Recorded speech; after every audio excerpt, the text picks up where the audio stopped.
Ahead of this number, folks, what do you think we're going to get? But maybe more importantly, how do you even try to position yourself at this point, Barry? Well, I think you want to be long going into Powell's press conference today. I think he's going to be hard pressed to deliver a hawkish surprise. We've moved the terminal funds rate up some 75 basis points.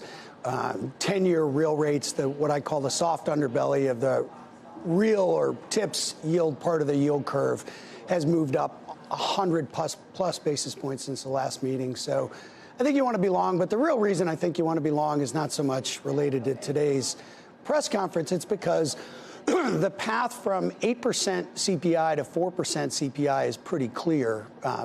Over the next couple of quarters, the comparisons are such that it'll come down almost organically, as well as food prices, energy prices, and core goods prices are all headed lower. Now, longer term, I think we're going to get stuck at 4 next year, and any hopes of the Fed reversing the tightening that they do between now and when they end, presumably at the end of the year, from my perspective, I think is a bad bet. I think it'll end up tightening again in the second half of next year, but that's a story for another day. That fall from 8 to 4, that's highly probable, in my view, will be a good period for risk assets, for equities, and perhaps even bonds. Cameron, you want to be long into what Mr. Powell has to say today? And do you think 8 to 4 is the easy piece of this?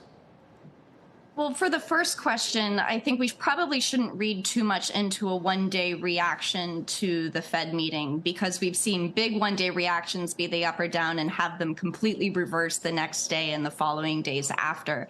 And I would agree that the path from 8 to 4 is the easy part, and that's what's really driven by goods inflation, by energy inflation. But then the Fed has a sticky inflation problem, because sticky inflation measures, those that go high and stay high, don't move around a lot, they remain at 30-year highs.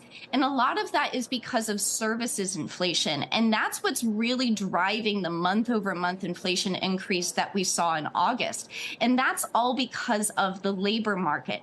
The labor market remains really tight, and the Fed knows that. And that's why they're talking about a willingness to see higher unemployment in order to cool wage inflation and in order to cool services inflation. The challenge is the labor market is a lagging indicator, and it will take time for that to work its way through.